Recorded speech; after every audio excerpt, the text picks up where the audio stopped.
There is a world that exists underneath the one most people think they know when they hear the word Naruto. Not the orange jumpsuit, not the shadow clones, not the tournaments or the headbands or the familiar music that plays when something important is about to happen. Something older than all of that. A world where a woman from beyond the stars ate the fruit of a god tree and changed everything that came after. Where a father chose between two sons and set a cycle of hatred spinning that would not stop for centuries. Where an entire clan of red-haired people with lifespans twice as long as anyone else was erased from the map because the rest of the world was afraid of what they could do. Where a boy carried out the worst night of his life in perfect silence and then spent his remaining years pretending to be a monster so that nobody would ever know what he actually was. Tonight we are going slowly through that hidden world. Welcome to Annie-Brain. Let's get started. Section 1. Before the Ninja World. The Age of the Otsutsuki. The ninja world, with all its villages and clans and political arrangements, did not come first. Something else came before it. Something so far removed from the image of a young boy running through the Hidden Leaf Village that most people who watch the early episodes of Naruto have no idea it exists. The story that sits at the beginning of everything does not involve a ninja at all. It involves an alien. Long before any village was founded, long before chakra was something humans knew how to use, members of a clan called the Otsutsuki traveled from planet to planet across the universe. This was not exploration in any peaceful sense. It was harvest. They would arrive at a world, plant what was known as a god tree into the soil, and then wait. The god tree would grow by drawing on the life force of the planet itself, consuming everything living around it, pulling that energy upward through its roots and into its fruit. When the fruit finally appeared, the Otsutsuki would take it and move on. The planet, drained and hollowed, would be left behind. This had been happening for a very long time before Earth became the next target. Two members of the clan arrived together. One of them was named Ishiki Otsutsuki. The other was a woman named Kaguya. The plan, as it had always been, was to plant the tree, wait for the fruit to grow, and then one of them would be sacrificed to the tree as part of the ritual that made the harvest possible. Kaguya was the one chosen to be that sacrifice. She refused. Instead of allowing herself to be absorbed into the tree, Kaguya turned on Ishiki, attacked him, and left him gravely wounded. He survived, but only barely, and the story of what happened to him after that belongs to a much later era. Kaguya, now alone on this planet, did something that changed the course of everything. She consumed the fruit herself. The chakra fruit was not meant for a single person. It contained the condensed life energy of an entire world. When Kaguya ate it, she absorbed a level of power that made her something beyond human, beyond anything the people of Earth had ever encountered. She could bend reality. She could cast illusions across entire nations. She could move between dimensions. And she could do something no one born on this planet had ever done before. She could use chakra. The people of Earth had no name for what she could do. They had never seen anything like it. Wars had been going on for generations. Clans fighting clans across territories with nothing but physical strength and simple weapons. Kaguya walked into that world and made it quiet. She used her power to stop the fighting, to force a kind of peace across the land. The people came to see her as a god. In some ways, they were not wrong. She had two sons. Their names were Hagoromo and Hamura. Because their mother had consumed the chakra fruit, they were born with something no human child had ever been born with before. They came into the world already carrying chakra inside them. Not something they had to learn, not something that had to be given to them. It was simply there, in their blood and their cells, from the moment they opened their eyes. For a time, this arrangement held. Kaguya had her power. Her sons were growing. The world was quiet. But something had been happening beneath the surface of all that quiet that Kaguya had not anticipated. The chakra she used so freely, the energy she had absorbed from the fruit, was beginning to spread. When she healed people, traces of it passed to them. When her sons existed in the world and interacted with others, the energy moved further outward. Chakra was, slowly and without any deliberate act, beginning to belong to humanity. This made Kaguya angry in a way that is difficult to fully understand unless you consider what she believed about herself. She had not shared the fruit. She had not agreed to distribute this power. What she had was hers alone, taken at enormous personal cost, and now it was leaking into the very people she had chosen to protect. In her mind, they were taking something that was not theirs. She merged with the god tree. The the tree and Kaguya became one creature, and what emerged from that merging was something the world had never seen and would never fully forget. It was called the Ten Tails, a single entity of almost incomprehensible size and power, driven by one purpose above all others: to reclaim every trace of chakra that had spread into the world and pull it back. The Ten Tails was not mindless, but it was not merciful either. It moved through the land like a force of nature, and nothing that existed at that time was able to slow it down. Hagoromo and Hamura fought their mother. The accounts of that battle passed into legends so deep that by the time the main story of Naruto takes place, most people treat the Sage of Six Paths as a mythological figure rather than a historical one. But the battle was real. It lasted a long time. The two brothers worked together, developing techniques and strategies that did not exist before they invented them, pushing themselves to the absolute limit of what two beings born with inherited power could do. And eventually, they won. They could not destroy the Ten Tails. What Hagoromo did instead was seal it. He took the entire creature, the combined mass of the God Tree and his mother's power, and sealed it inside his own body. He became the first Jinchuriki in history. The weight of what he now carried inside him was enough to kill almost anything. He survived it. Hamura took the Otsutsuki clan members who had remained on the moon and traveled there to guard what was left of Kaguya's seal from the outside. He spent the rest of his life on the moon for this reason. Hagoromo stayed on Earth. What Hagoromo did with the rest of his life is a story that will take the next section to tell properly. But the thing worth sitting with at the end of this one is the shape of what happened in this opening chapter. A world was stolen from. A woman refused to be sacrificed. She took power that was meant for something else and made herself a god with it. And then she tried to take that power back from the very people she had initially stopped from killing each other. The cycle did not start with Naruto. It did not start with the ninja villages. It did not start with any of the wars that fill the background of the show. It started here, with a woman from another world who could not accept that power, once given, does not stay in one place. Everything else in the Naruto universe is downstream of that moment. Every clan, every village, every Kekkei Genkai, every tailed beast, every Jinchuriki, every war is ultimately traceable back to this single chain of events. The alien arrived. The fruit was eaten. The world changed. And the change could not be undone. Before we move on, if you're enjoying this analysis, please consider subscribing. It helps the channel tremendously. We have just walked through the very beginning of everything.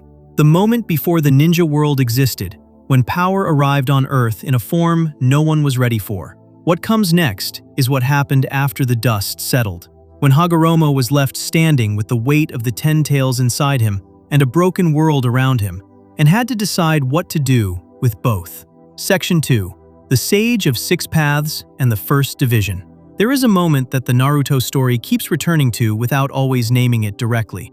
A father with two sons, a choice that has to be made, and a decision that turns out to be the source of almost everything that goes wrong for the next several centuries. To understand the ninja world at its foundation, this is the story that has to be told first. Because the wars between the Uchiha and the Senju did not begin with the Uchiha and the Senju. They began with Indra and Asura. And before them, they began with the man who loved both of them and somehow still managed to break everything. After the battle with the Ten Tails was over and the creature had been sealed inside his body, Hagoromo Otsutsuki spent time alone with what he had learned. His mother had started with a desire for peace.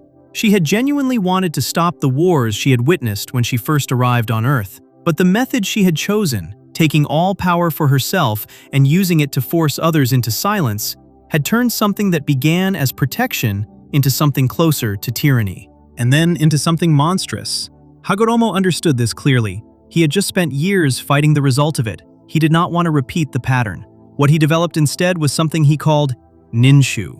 The word is important because it is not the same as ninjutsu, which is what the world eventually built on top of it. Ninshu was a philosophy as much as it was a technique. Hagoromo believed that the root of all conflict was the inability of people to understand one another. Not political disagreement, not competition over resources, something deeper than that. The simple human failure to feel what another person feels, to know what they carry, to recognize the weight of another life from the inside. He believed that chakra, the energy his mother had brought to Earth and that was now spreading through humanity, could be the bridge that made genuine understanding possible. He spent decades traveling, sharing what he knew, giving chakra freely to people and teaching them to use it to connect, rather than to fight. The world did not immediately become peaceful. It never does. But the foundation he was laying was real, and as he worked, as he aged, something else was happening. The 10 tails sealed inside him was becoming unstable. A creature that large, that powerful, could not remain inside one body indefinitely without consequences. Hagoromo made a decision that required both great knowledge and great courage. He separated the chakra of the 10 tails from its physical husk and divided it, split it into 9 distinct portions, each given a life of its own, each shaped into a living creature with its own personality and its own name. This is how the 9-tailed beasts came into existence. Not as monsters, not as weapons. As living beings, deliberately created to exist, given awareness and feeling and individuality by a man who understood exactly what he was making. He told them something before they dispersed into the world. He told them that even though they would be separated, they were the same, that they had always been and would always be connected. And he told them that one day, someone would come who could show them what true power really was. Not the power of force, the power of genuine connection. The tailed beasts carried that memory with them across centuries of being captured, sealed, exploited, and feared. They never entirely forgot it. Near the end of his life, Hagoromo had 2 sons. Their names were Indra and Asura, and they could not have been more different from each other. Indra was the elder. He was gifted in a way that is almost impossible to describe without sounding like an exaggeration. Everything he tried, he mastered. Chakra came to him as though it had always been waiting. He could look at a technique once and understand it completely. He had what his father had in abundance, that natural precision and control that made the hardest things look effortless. He was also proud, not cruel, not in the beginning, but deeply certain of his own worth, deeply invested in the idea that his gifts made him the obvious choice for whatever came next. Asura was younger, and by every early measure, he appeared to be his brother's opposite. He did not have Indra's natural ability. Chakra did not come easily to him. He struggled where his brother soared. He failed exercises that Indra completed without visible effort. If you had looked at the 2 of them as children and been asked which one would one day be chosen to carry on their father's work, the answer would have seemed obvious. But Hagoromo was watching something more carefully than raw ability. What Asura had, in place of his brother's effortless talent, was something that cannot be inherited and cannot be trained into a person. He had genuine care for the people around him. When he struggled, he asked for help and received it, and the people who helped him became something like an extension of himself. His strength, when it finally came, did not come from inside him alone. It came from the bonds he had built. He was not powerful in the way Indra was powerful. He was powerful in a completely different way, one that required other people to exist at all. Hagoromo chose Asura as his successor. He chose him because Asura's way of moving through the world reflected the philosophy of Ninshu more accurately than Indra's did. Not because Indra was a bad person, because what Hagoromo had built was always meant to be about connection, and Asura understood connection in a way that came naturally to him, while Indra understood dominance in a way that came naturally to him. They were not wrong and right. They were 2 genuinely different visions of what power should be for. Indra did not accept this gracefully. He had believed, with every reasonable justification, that he would be chosen. His entire life had oriented itself around that expectation. When the answer came back differently, something inside him that had been stable became unstable. He began to believe that his father had made an error. Then he began to believe that something had been taken from him deliberately. A figure in the shadows, a creature that would come to be known as Black Zetsu, was quietly feeding that belief, shaping it, making it darker and more absolute than it might have naturally become. Indra turned against his father and his brother. The conflict between them became a war. Hagoromo died with this unresolved. He died having made the choice he believed was right, and having watched it fracture the closest thing he had to a family. Before he died, he divided the chakra of the 10 tails husk that remained into 9-tailed beasts, and left them to exist in the world as freely as they could, and then he was gone. But Indra and Asura did not simply end when that generation ended. Their chakra, their personalities, the unresolved conflict between them passed forward into their children, into their children's children. Across hundreds of years, the same 2 people kept being reborn in new bodies, finding each other again, and continuing the fight they had never finished. The descendants of Indra became the Uchiha clan. The descendants of Asura became the Senju clan and, through them, the Uzumaki. The wars between those two families that define so much of Naruto's background history were not simply political or territorial. They were one argument, replaying itself over and over, between two brothers who never got to actually resolve it. Naruto and Sasuke are the most recent reincarnation of that argument. The entire arc of their relationship, every fight, every moment of almost connection, every crisis, is the same conflict that started with Hagoromo's choice. The show does not always make this explicit. It does not stop to explain it, but it is there, underneath everything. And once you see it, the relationship between Naruto and Sasuke becomes something much larger than two friends who grew apart. It becomes the latest chapter in a story that is centuries old, still trying to find its ending. Before we move on, if you're enjoying this analysis, please consider subscribing. It helps the channel tremendously. We have just traced the first great division, the moment one father's choice split the world into two philosophies that would not stop fighting for hundreds of years. What comes next is the story of the clan that inherited the most unusual part of that legacy, the ones with red hair and lifespans no one could explain, who built the most powerful sealing techniques in history and were destroyed for it. Section 3. The Uzumaki clan, a lineage built to bear the unbearable. There is a symbol on the uniforms of every ninja in the Hidden Leaf village, a red swirl stitched into the fabric, worn by shinobi who go about their days without giving it much thought.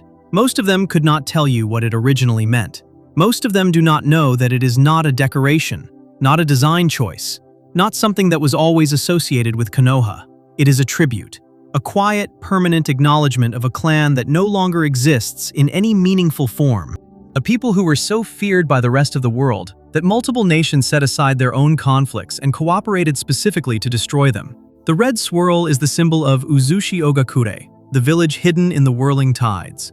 And the story of the Uzumaki clan, what they were, what they built, what was done to them, and what they left behind, is one of the most quietly devastating things in the entire Naruto universe.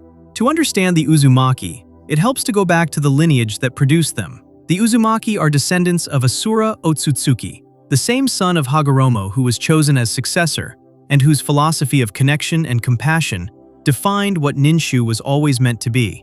The Senju clan descended from Asura as well. The Uzumaki and the Senju were not the same clan, but they were close enough in origin that the bond between them was treated as something almost sacred. They were distant relatives who had developed along different paths over the centuries, the Senju becoming warriors of extraordinary physical ability and a particular gift for life force and vitality, and the Uzumaki developing in a different direction entirely. Where the Senju became renowned for their strength in battle, the Uzumaki became renowned for something that looked, on the surface, more technical, more academic, more obscure. They became the greatest practitioners of Fuinjutsu in the world, and they built an entire civilization on that foundation. Fuinjutsu is the art of sealing. The word itself does not fully capture what the Uzumaki could do with it. Sealing, in the hands of most ninja, is a supplementary skill, a useful tool, something that can trap an enemy or store an object or mark a surface for later activation. In the hands of the Uzumaki clan, it became something closer to a language, a complete system of interaction with the fundamental energies of the world. One that could bind anything from a single chakra signature to a creature the size of a mountain inside a seal small enough to draw on a person's stomach. The complexity of what they developed over generations was not something that could be replicated by simply studying their techniques. It required the specific chakra that the Uzumaki bloodline carried, the particular quality of their life force, the unusual density of their spiritual energy, to make the most powerful of their seals hold. Their life force itself was extraordinary. Uzumaki clan members lived significantly longer than most people. They healed faster. They could survive injuries that would kill a person with ordinary vitality. They had chakra reserves that most ninja could not match. None of this came from training, though training sharpened it. It was simply what they were, inherited from Azura's line, concentrated through generations of a clan that had developed in relative isolation on the coast of the land of whirlpools. Their village, Uzushi Ogakure, sat in a location surrounded by treacherous ocean currents, natural barriers that made approach by sea extremely difficult, and had helped protect them for a long time.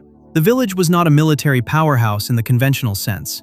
It was not built on the idea of producing great warriors who could dominate battlefields. It was built on knowledge, on the slow, careful, generational accumulation of sealing techniques that no one else in the world could fully understand or replicate. The alliance between the Uzumaki and the Senju was formalized through marriage. When Hashirama Senju, the man who would become the first Hokage, built Konohagakure alongside Madara Uchiha, the village was established as a home for the Senju and those who aligned with them. The ties between the Senju and the Uzumaki meant that Konoha adopted the whirlpool symbol as part of its identity almost immediately. Hashirama himself married Mito Uzumaki, a kunoichi from Uzushi-Ogakure, who was known for her extraordinary mastery of sealing techniques and her immense spiritual presence.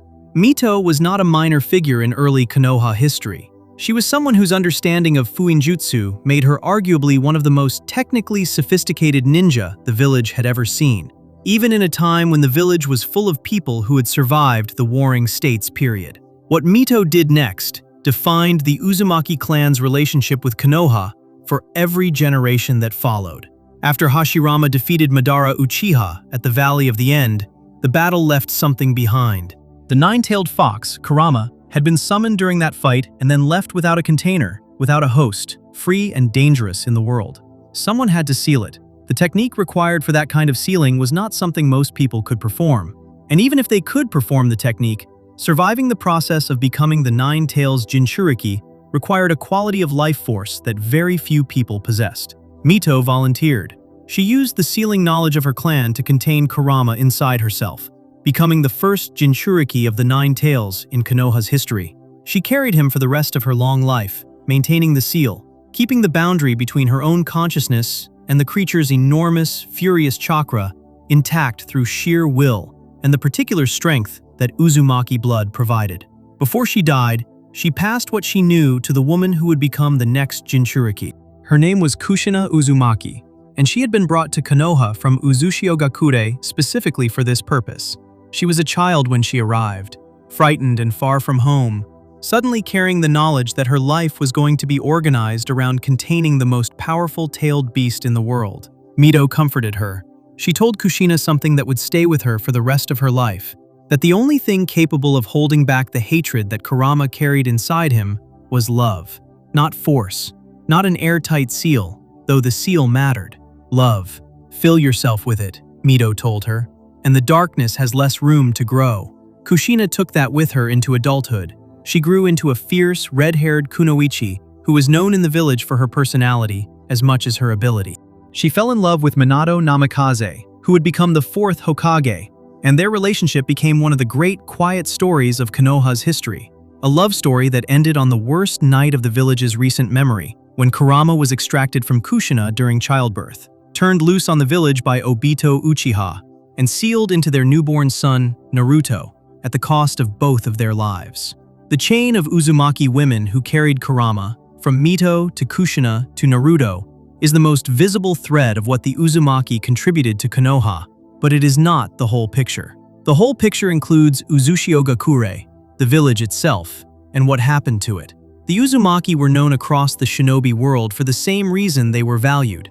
Their sealing techniques were uniquely powerful, uniquely dangerous, and uniquely difficult to counter. If an Uzumaki built a seal around something, that thing stayed sealed. If an Uzumaki clan member was serving as a Jinchuriki, the containment was more stable and more reliable than it would be with almost anyone else.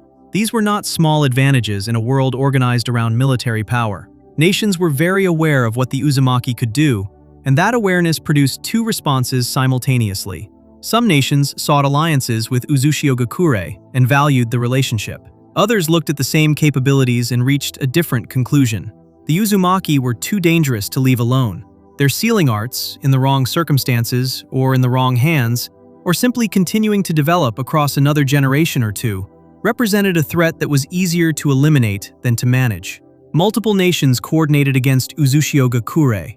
The details of exactly which nations were involved and the precise sequence of events are not fully preserved in the main series, which treats the destruction of the village as a historical background fact, rather than a dramatized event.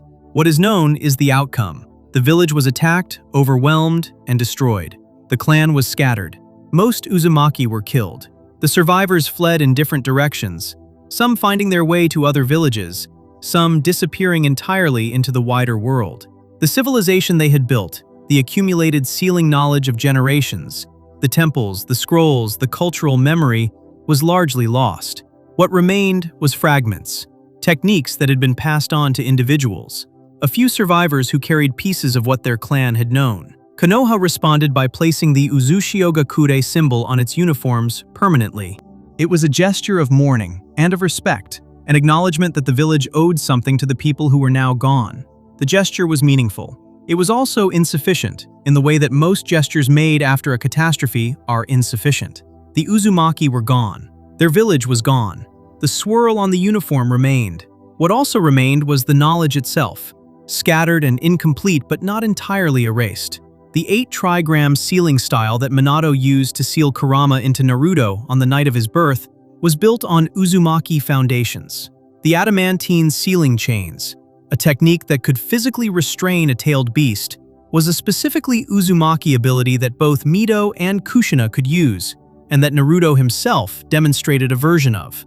The dead demon-consuming seal, the most extreme of the sealing techniques associated with Konoha's history, drew on the same deep well of Fuinjutsu knowledge that the Uzumaki had developed over centuries. The techniques survived even when the people who developed them did not. There is something in the Uzumaki story that the show never quite says directly, but that the shape of the lore makes clear. The Uzumaki were not destroyed because they were weak. They were destroyed because they were strong, in a way that made the people around them uncomfortable. Their power was not the kind that announces itself loudly.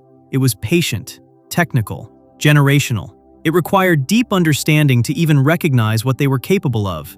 And that kind of power, the kind that is not easily read or countered or matched on a conventional battlefield, tends to produce fear before it produces respect.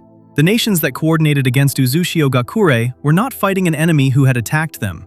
They were eliminating a neighbor whose abilities they could not fully predict or control. The last meaningful Uzumaki presence in the world by the time the main story begins is Naruto himself. Karin, who appears later in the series, carries Uzumaki blood as well. Nagato, the man who would become Pain, was also of Uzumaki descent, which explained the extraordinary quality of his chakra and the unusual compatibility with the Rinnegan that Madara transplanted into him as a child. But the clan as a functioning, organized community is gone. The village is ruins. The knowledge is fragments. And the boy who carries the name Uzumaki grows up in Konoha not knowing any of this, not knowing what his mother's clan was, not knowing why he heals so fast, or why his chakra is so vast, or why the seal on his stomach holds as well as it does. He carries all of it without knowing he is carrying it. That is perhaps the most Uzumaki thing about Naruto's story. The clan was built to bear weight that would destroy almost anyone else. Their biology, their techniques, their entire cultural identity was organized around the act of containment, of holding something enormous and dangerous inside a form that could survive it. And then they were gone. And the last person standing with their name spent his childhood alone in an apartment, ignored by the village, not knowing that the loneliness he felt was itself a kind of inheritance, that the Uzumaki had always been set apart, had always been treated as something useful and something frightening in the same breath, had always been asked to carry more than their share. He was not the exception to what they were. He was the continuation of it. Before we move on, if you're enjoying this analysis, please consider subscribing. It helps the channel tremendously. The Uzumaki built something extraordinary and were erased for it, leaving behind only fragments and a single child who carried their name without knowing its weight. What comes next is the story of how a partnership between two enemies tried to build something better than what came before, and why it was never quite able to hold. Section 4. The founding of Konoha and the war that never ended. There is a valley at the border of the Land of Fire where a waterfall runs between two enormous stone statues. One of them has the face of Hashirama Senju. The other has the face of Madara Uchiha. They stand across from each other with the water falling between them, frozen in stone at a distance that is close enough to suggest they were once something to each other, and far enough apart to make clear that what they were to each other ended badly. The place is called the Valley of the End, and the name is not accidental. Something ended there. Something that had taken years to build, something that two people had given enormous amounts of themselves to create, came apart at that location in a battle that left one of them nearly dead, and the other quietly broken in a way that would not become fully visible for a long time. To understand what was lost at the Valley of the End, it is necessary to go back further, back to the world that existed before Konoha, before any of the hidden villages, before the idea of a permanent settlement of ninja even existed as something that could be imagined. The era before the founding of the hidden villages is referred to in the Naruto world as the Warring States period, and the name captures it accurately. Ninja clans did not belong to villages. They belonged to themselves. Each clan was its own independent military unit, its own economy, its own political entity. They took contracts from daimyo and feudal lords, hiring out their abilities to whoever could pay, fighting the other clans when interests conflicted, or when one lord needed another lord defeated. Children grew up expecting to fight. They were trained young and expected to be capable young, because the alternative was not surviving long enough to develop any other expectations. Life was short for most people in this era. It was particularly short if you happened to be born into a ninja clan, during a generation when two of the most powerful clans in the land were actively at war with each other. The Senju and the Uchiha had been fighting since the time of Indra and Asura, the cycle repeating itself through new faces in each generation. By the time of the Warring States period, the conflict between them had become something close to structural. It was not simply that they disagreed or that one had wronged the other recently. It was that the pattern of conflict had been going on so long that it had become the default state. Peace between the Senju and the Uchiha was not something that most people living through that era could fully imagine. It was the natural order of things that they fought. It was what the world expected. Into that world, two boys were born. Hashirama Senju was the eldest son of a Senju clan leader during one of the bloodiest periods of the ongoing conflict. He grew up watching his brothers die. He grew up understanding that his own life was constantly at risk, that the world he had been born into had no particular interest in letting him reach old age. He was not, by the accounts the series preserves of him, a bitter child. He was someone who looked at all of that loss and arrived at a feeling that most people in his position might not have been capable of. He wanted it to stop. Not just for the Senju, for everyone. He had a vision of a world where children did not have to grow up the way he had grown up, where the cycle could be interrupted, where something stable and lasting could be built. Madara Uchiha was growing up at the same time, and in almost the same circumstances. He was losing brothers, too. He was living the same precarious, violence-adjacent childhood, watching people he loved disappear in the same endless conflict. The Uchiha and Senju were on opposite sides of it, but the experience of loss, of growing up surrounded by death and the constant expectation of more death, was identical. Madara was also extraordinary. Even among the Uchiha, who produced exceptional warriors in every generation, Madara stood apart. His chakra was vast. His ability to master every technique he encountered was almost without parallel. He awakened the Mangekyo Sharingan, the advanced form of his clan's inherited ability, at an age when most Uchiha were still developing the basic form. The two of them met, as children, before they knew who each other were. They met near a river, and for a period that neither of them could have known was borrowed time, they were simply two boys who had found someone they could talk to honestly about the world they were living in. Someone who understood without explanation. Someone who shared the feeling that what was happening around them was not inevitable, that it did not have to continue. They skipped stones on the water and talked about things that neither of them could say to anyone inside their own clans. They became something like friends before they became confirmed enemies. When they found out who each other were, the friendship did not immediately end, but the world around them made it impossible to sustain openly. The clans were still at war, their families were still fighting. The space for two boys from opposite sides to simply choose each other was not a space that the world of that era protected or respected. They grew up. The distance between them that the world required grew with them, and they became, over the years that followed, the greatest representatives of their respective clans. Hashirama as a Senju leader whose wood release ability, a Kekkei Genkai so rare that it has never been replicated since his death, made him arguably the most powerful shinobi of his generation. Madara as an Uchiha whose Mangekyo Sharingan, and eventually his eternal Mangekyo Sharingan, placed him at a level that almost no one alive could match. They fought each other many times. That was simply what leaders of those clans did. And then, against everything that history and clan loyalty and the expectations of everyone around them suggested was possible, Hashirama reached across the distance and proposed something that had never been done before. He proposed that the Senju and the Uchiha stop fighting. Not a truce, not a temporary arrangement, a permanent alliance, a shared village, a shared home, built together and governed together, where both clans could live without the constant expectation of violence. The decision was not easy for either side. For the Uchiha clan, agreeing to this meant setting aside generations of conflict and a genuine, deep-rooted suspicion of the Senju that had been built up over centuries. For Madara specifically, it meant accepting something that his nature made extraordinarily difficult to accept. He had spent his entire adult life being the most powerful, most feared, most dominant force in the conflicts he participated in. The idea of coexistence, of sharing leadership and authority, of building something that belonged to both clans, rather than being claimed by one, required him to place trust in people he had been trained to see as enemies. It required a kind of surrender that was not really surrender, but that felt like it from the inside. He agreed. The village was built. Konohagakure, the village hidden in the leaves, came into existence as a genuine joint project between the two most powerful clans in the Land of Fire. Other clans joined. The Sarutobi, the Hyuga, the Akimichi, the Nara, families that had also been caught in the machinery of the Warring States period and had their own reasons to want something different. The village grew. It became real in a way that even the people building it might not have fully believed was possible while they were doing it. The problem came when the question of leadership had to be answered. The title of Hokage, the leader of the village, was always going to be one of the most consequential decisions the new settlement would make. Both the Senju and the Uchiha had contributed equally to its creation. Both clans had legitimate claims to representation at the highest level. Madara believed, with reasoning that was not entirely without merit, that an Uchiha should hold the position. The Uchiha had given up an enormous amount to make this village possible. They had set aside centuries of identity and conflict. They deserved to see one of their own at the head of what they had helped build. The other clans voted for Hashirama. This was not a conspiracy against Madara. The other clans trusted Hashirama.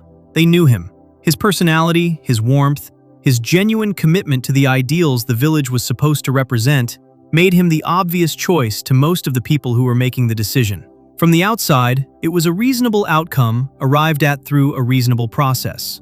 From Madara's position, standing inside it, it felt like something else.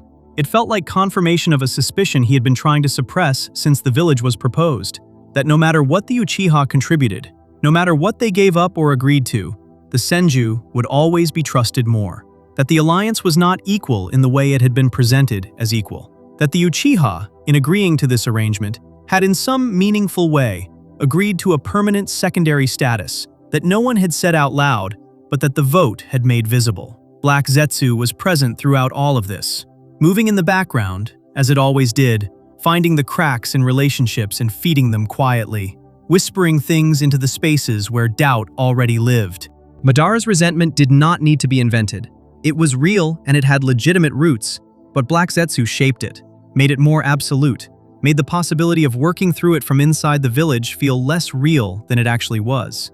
The story of Madara's departure from Konoha is partly a story about what happens when genuine grievance is found by something that has an interest in making it worse.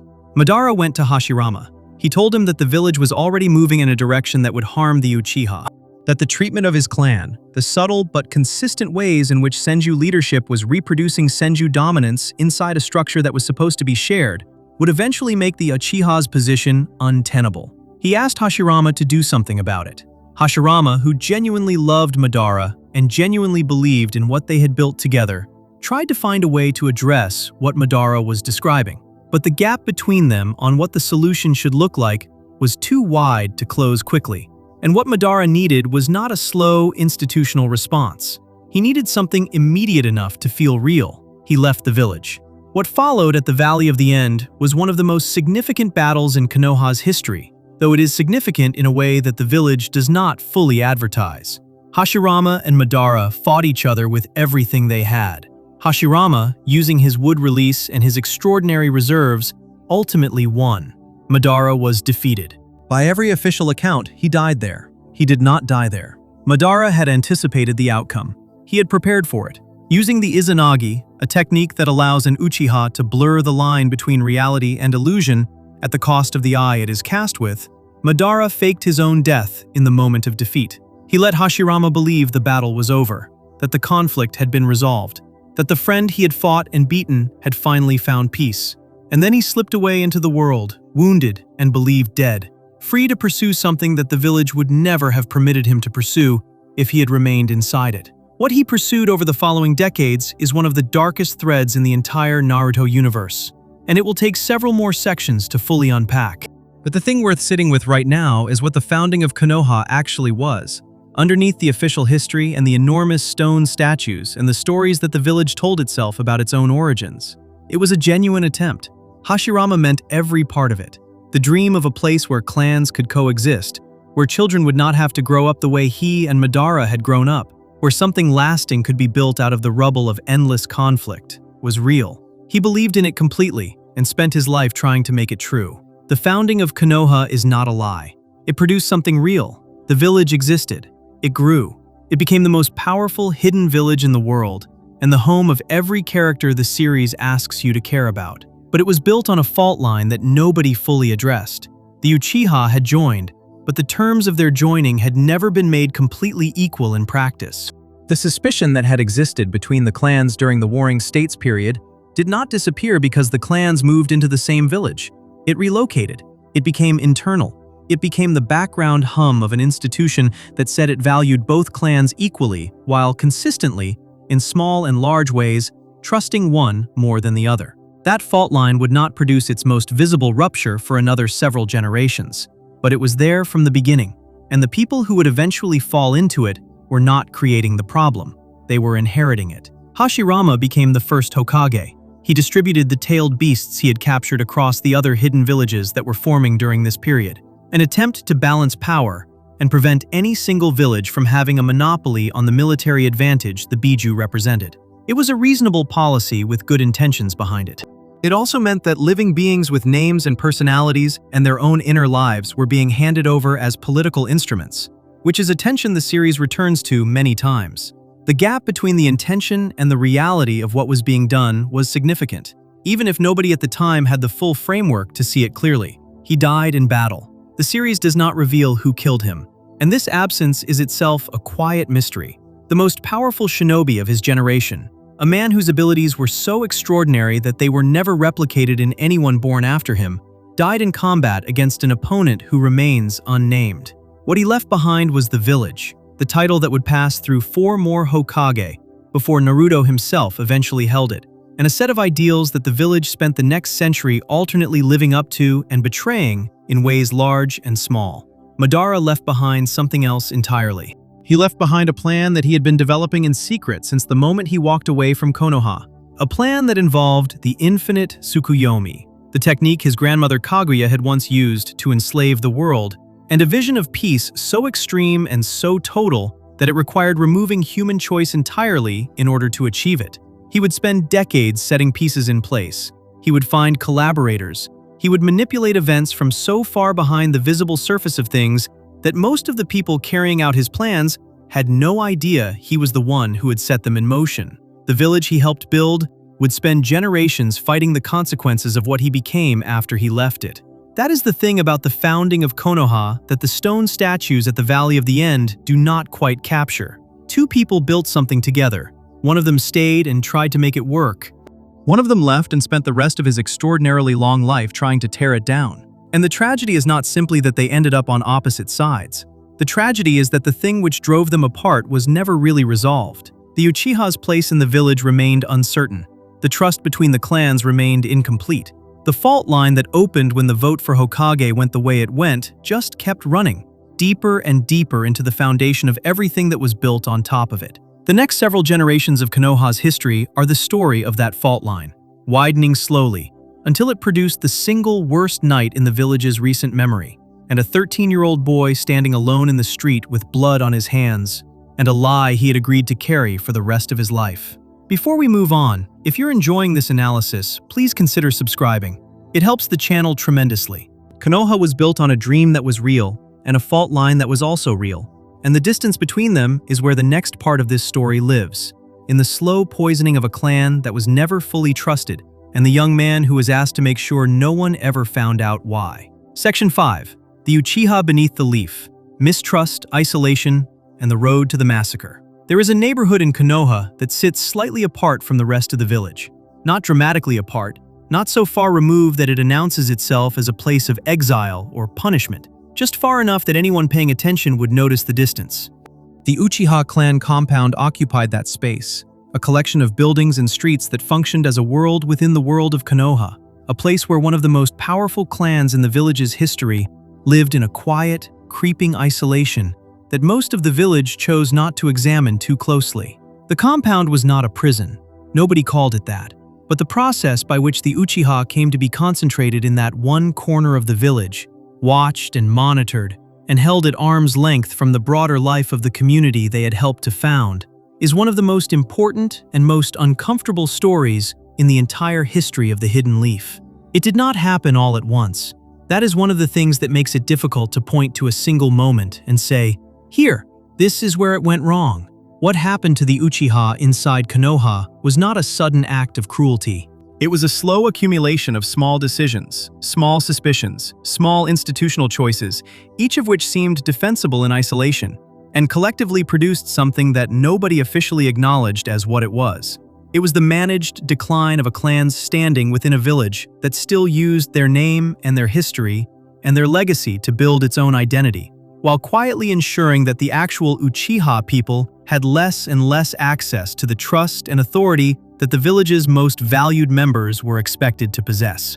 To understand how this happened, it is necessary to go back to the night that started the final phase of the Uchiha's deteriorating relationship with Konoha, the night of the Nine Tails attack. 12 years before the start of the main story, on the night Naruto was born, something tore through the Hidden Leaf village with a force that the village had never experienced from the inside.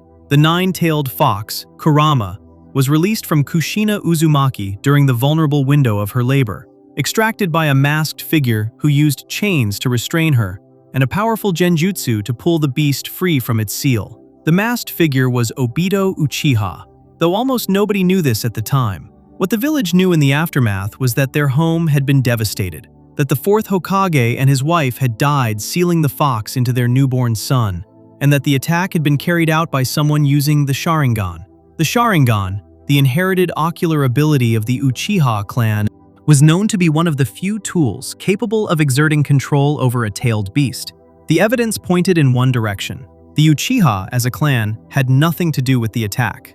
Obito was acting alone, operating under the influence of Madara's ideology and his own grief-warped worldview, with no involvement or knowledge from the rest of his family. But the leadership of Konoha, working in the immediate aftermath of a catastrophic assault that had killed thousands and leveled significant portions of the village, did not have the full picture. What they had was a motive, a capability, and a history of tension with the clan in question. Danzo Shimura, the figure who operated in the darkest corners of Konoha's institutional structure and who had a long-standing personal conviction that the Uchiha represented an inherent threat to the village's stability, moved quickly. The Uchiha were placed under surveillance. Their movements were monitored. And in a decision that was presented as a security measure rather than a punishment, they were asked to relocate their primary residence to the clan compound, a single designated area of the village that made the work of watching them considerably more manageable. The third Hokage, Hiruzen Sarutobi, did not agree with this approach. He was a man who genuinely believed in the principles the village was supposed to represent, who understood that what was being done to the Uchiha was not justice and could not be justified by the available evidence. He tried to find other paths. He pushed for negotiation, for dialogue, for a more measured response that did not simply assume the guilt of an entire clan based on the act of one person whose identity was not even fully established. He was overruled, or outmaneuvered, or simply unable to move the institutional weight of the village's security apparatus in a different direction quickly enough. Danzo's influence within that apparatus was deep and old and very difficult to check in a moment of crisis, when the arguments for caution and fairness sounded to many ears like arguments for weakness. The Uchiha understood what was happening to them. They were not naive. They could feel the shift in how they were treated, in the kinds of missions they were assigned, in the way conversations changed when they entered certain rooms. The clan compound had become the Uchiha district in name, but in function, it was increasingly a contained space, a place where the village could keep its eye on a population it had decided to distrust, without having to engage directly with the question of whether that distrust was earned. The police force, which the Uchiha had historically dominated and through which they had maintained a significant degree of institutional influence within the village, was still technically theirs. But even there, the boundaries of their authority were quietly narrowing. Within the clan, these developments produced exactly the kind of emotional response that anyone paying careful attention would have predicted: anger. A sense of betrayal that was entirely rational given the history. The Uchiha had helped build this village. They had given up the independence that the Warring States period had given to every clan in exchange for membership in something that was supposed to be shared.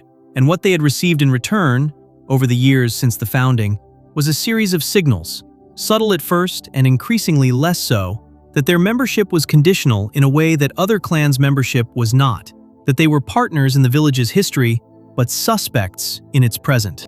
The Uchiha clan Sharingan carries a characteristic that the series reveals slowly, and that adds a layer of genuine tragedy to everything that follows. The Mangekyo Sharingan, the advanced form of the ability, is awakened through the experience of losing someone deeply loved. The emotional architecture of the Uchiha, the intensity of their feeling, the depth of their attachments, is not separate from their power. It is the source of it. The clan that Konoha was treating as a security threat was a clan whose greatest abilities were literally activated by love and loss. The very emotions that the surveillance and the isolation and the systematic marginalization were producing in the Uchiha people, grief and a sense of profound betrayal, were the same emotions that the history of their bloodline had always transformed into power. Konoha was, without fully understanding what it was doing, manufacturing exactly the conditions that made the Uchiha most dangerous. Fugaku Uchiha, who led the clan during this period, was watching all of this and reaching conclusions that were difficult to argue with given the available evidence. He had a son named Itachi, who was, by every measure anyone applied, the most gifted young ninja Konoha had produced in a generation. Itachi had entered the academy at age 5, graduated at 7, reached Chunin rank at 10, and joined the ANBU, the village's most elite covert operations unit, at 13. He was, in his father's eyes, the greatest argument the Uchiha had for their right to be trusted, for their right to full membership in the village they had helped create. A boy that extraordinary, that loyal, that capable, belonging to Konoha completely and serving it without reservation. If that was not enough to earn the clan its proper standing, then nothing would be. Fugaku was also planning a coup. This is the part of the Uchiha story that is hardest to hold alongside the rest of it, because the planning of the coup feels, on the surface, like confirmation of exactly what Danzo had always claimed about them. But the coup did not emerge from nowhere, and it did not emerge from an inherent disposition toward violence or treachery. It emerged from a group of people who had spent years being told, through actions rather than words, that the village they belonged to did not trust them, and who had arrived at the conclusion that the only way to change their situation was to change who held power over it. The coup was not righteous. It was also not incomprehensible. It was the decision of a community that had exhausted its patience with a process that was not working, and had reached for the only remaining lever it could see. Itachi knew about the coup. He had been placed inside the ANBU partly because his clan wanted eyes on the Hokage's inner circle, a fact that said something about how far the relationship between the Uchiha and the village's leadership had deteriorated. But Itachi was not loyal to the coup. He was loyal to Konoha, deeply and completely, in a way that produced a conflict inside him that is almost impossible to fully describe. He was the son of the man planning to overthrow the village. He was also one of the village's most capable operatives. He could see both sides of the argument clearly enough to understand that both sides were right about something, and that the collision between those two right things was going to produce something catastrophic, regardless of which way the outcome went. He began feeding information about the coup to the village's leadership. He became a double agent, not because he did not love his clan, but because he could see what the coup would produce. A civil war inside Konoha would weaken the village at a moment when the other great nations were watching. A weakened Konoha was an invitation to exactly the kind of large-scale conflict that the village had been built to prevent. The cost of the coup, Itachi calculated, would be paid not just by the Uchiha and Konoha, but by everyone, in the form of another great ninja war. He could not allow that. He loved his clan, and he could not allow that. Shisui Uchiha understood this too. Shisui was Itachi's closest friend, perhaps the person Itachi was most fully himself around, and he was one of the most gifted ninja the Uchiha clan had produced in that generation. He possessed a Mangekyo Sharingan ability called Kodo Amatsukami, a technique so powerful that it could alter a person's thoughts and desires without them ever knowing it had been used. Shisui's plan was to use this ability on Fugaku, to reshape his intentions from within, to make the leader of the coup genuinely want peace rather than forcing him to accept it through violence. It was, in its own way, a deeply Uchiha solution, using the power born from love to prevent more loss. Danzo stole one of Shisui's eyes before the plan could be completed. Shisui, understanding what had been taken from him and what would likely be taken next, chose to end his own life rather than allow Danzo to use his abilities for purposes that had nothing to do with the peace Shisui had given everything trying to protect. He left a note. He left his remaining eye with Itachi, trusting his friend to find a way to use it for something that honored what they had both believed in. And then he was gone.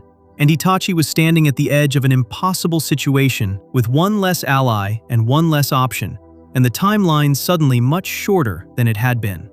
The clan suspected Itachi of Shisui's death. The suspicion was not irrational given what they knew, which was very little. What they saw was their best hope for a peaceful resolution gone, and Itachi behaving strangely in the aftermath. They assigned him more closely, watched him more carefully, and the distance between Itachi and the rest of his family grew wider in exactly the weeks when the plan was accelerating toward its conclusion. Danzo presented Itachi with the terms of what came next. The coup would be stopped. The Uchiha clan would not be permitted to overthrow the village. The only question was how. Danzo's answer was total elimination. Kill everyone. Remove the threat permanently. In exchange, Sasuke would be spared. Itachi would carry the weight of what was done alone, wearing the face of a monster so that the village never had to confront its own role in producing the conditions that had made the coup feel necessary. The third Hokage, when he learned what Danzo had set in motion, expressed his regret. He promised to protect Sasuke. He could not undo what had already been agreed. Itachi was 13 years older than Sasuke. He had spent the whole of his brother's life being the person Sasuke looked up to most in the world. The night of the massacre was still ahead of him, and what it would cost him is a story for the next section. But what this section asks to be seen clearly is the chain that led to that night. Not a chain forged by Uchiha treachery. A chain forged by a village that never fully delivered on the promise it made when it asked the Uchiha to put down their weapons and join something larger than themselves. A village that managed its fear of a clan's power by isolating them, monitoring them, and systematically denying them the trust that might have made the coup unthinkable in the first place. The massacre did not begin on the night it happened. It began in the years of surveillance and suspicion and quiet exclusion that turned a founding clan of Konoha into a community of people who believed they had no other options. The night Itachi walked through the compound was the last step in a process that had been running for over a decade, driven by fear and institutional failure and one man's willingness to use the darkest available tool when a more patient path might eventually have found a different ending. None of the people in that compound deserved what happened to them, including the boy who was asked to do it. Before we move on, if you're enjoying this analysis, please consider subscribing. It helps the channel tremendously. The road to the massacre was paved long before the night it happened, built from years of suspicion and institutional failure that left everyone involved with no good choices remaining. What comes next is the night itself, and the weight that one person agreed to carry so that the village would never have to look at what it had done. Section 6. Itachi's Secret. The weight of a mission nobody knew. There is a particular kind of loneliness that comes from being completely misunderstood by everyone around you and choosing to keep it that way. Not because you enjoy the misunderstanding, not because the truth does not matter to you, but because the truth, if it came out, would cost something that you have already decided is worth more than your own reputation, your own comfort, your own place in the memory of the people you love. Most people never encounter a situation that demands that kind of sacrifice. Most people live their entire lives without being asked to become, in the eyes of the world, something they are not, and to maintain that performance until they die. Itachi Uchiha was asked to do exactly that before he was old enough to fully understand what he was agreeing to, and he said yes. And he spent every remaining year of his life honoring that agreement with a completeness that is genuinely difficult to look at directly once you understand what it cost him. To walk through what happened on the night of the Uchiha massacre, it is necessary to hold two things simultaneously. The first is the official record, the story the village told itself and that Sasuke was left to believe for years. The second is the reality underneath that record, which was different in almost every meaningful way. The gap between those two versions of the same knight is where Itachi's character actually lives, and it is one of the largest gaps between appearance and truth that any character in the series has to carry. The official version was simple. Itachi Uchiha, a prodigy and ANBU operative of the Hidden Leaf Village, had turned against his clan. His motivations were unclear, possibly ambition, possibly a desire to test his own limits against worthy opponents, possibly something darker that nobody could fully explain. He had killed every member of the Uchiha clan in a single night, sparing only his younger brother Sasuke, and had then fled the village and joined the criminal organization Akatsuki. He was a missing nin, a rogue, a murderer. The clan's symbol would remain on Konoha's uniforms as a tribute to those he had killed, and the village would mourn the Uchiha while hunting the man responsible for their deaths. This was the story. It was maintained carefully, by Danzo, by the third Hokage, and by Itachi himself, from the night of the massacre until the night he died. The reality began several weeks earlier, in the conversations Itachi had with Danzo and the third Hokage, as the coup's timeline became clear and the options for preventing it without violence narrowed toward nothing. The clan had positioned itself to move. The intelligence Itachi had been feeding to the village's leadership made the scope and the readiness of what the Uchiha were planning impossible to dismiss or delay. Danzo had made his assessment. The only certain way to stop the coup was to eliminate the people planning it, all of them, completely and immediately, in a single night, before the preparations could be completed and before the operation could be compromised. The third Hokage did not want this. He argued against it. He had been arguing against the entire approach to the Uchiha situation for years, and the argument had not changed his position or Danzo's. What Hiruzen could not do, in that moment, was stop it. His authority was real, but not absolute, and Danzo had spent decades building structures within the village's security apparatus that operated with significant independence from the Hokage's direct oversight. Root, the covert organization Danzo ran beneath the ANBU's official structure, was not answerable to the third in the way it was supposed to be. The machinery of what was about to happen was already in motion before Hiruzen had fully registered that it was. Itachi was given the mission: kill the clan, spare Sasuke, carry the responsibility alone, leave the village and join the Akatsuki to serve as a spy, feeding information back to Konoha from inside the most dangerous criminal organization in the world, for as long as he was able to sustain that position. In exchange, Sasuke's life and safety would be guaranteed. Danzo made this promise. Hiruzen added his own promise that he would personally ensure Sasuke was cared for within the village. Both men understood that they were asking Itachi to give up everything: his family, his reputation, his future, his relationship with his brother, his place in the memory of the people who had known him. They were asking him to become the monster that the story required, so that the village did not have to be the monster that the reality would reveal it to be. Itachi accepted. What drove him to that acceptance is not a simple thing. He loved Konoha. That is real, and cannot be reduced to naivety or indoctrination. He had grown up inside the village and believed in what it was supposed to represent, even while seeing clearly the ways in which it failed to live up to its own stated values. He also understood, with the particular clarity of someone who had spent years as an intelligence operative analyzing information from multiple angles, what a civil war inside Konoha would produce. The other great nations were always watching. A village torn apart by internal conflict was a village that invited invasion, that invited the kind of large-scale violence that would kill far more people than the massacre he had been asked to carry out. He made the calculation. He found the number that was smaller, and he made the choice that the smaller number required. He also made a private decision that Danzo did not know about and that the third Hokage did not fully anticipate. He would not simply kill his brother and leave him with nothing. He would construct very carefully a reason for Sasuke to live, a purpose that would keep him moving forward through the grief and the hatred and the years of isolation that were coming. He would make Sasuke believe that he was a target, that Itachi had left him alive specifically to be hunted, to grow strong enough to kill his brother and avenge the clan. He would give Sasuke a mission, and that mission would be Itachi himself. The anger, the drive, the furious determination to become powerful enough to end the man who had destroyed their family would keep Sasuke alive when nothing else might have been sufficient to do that.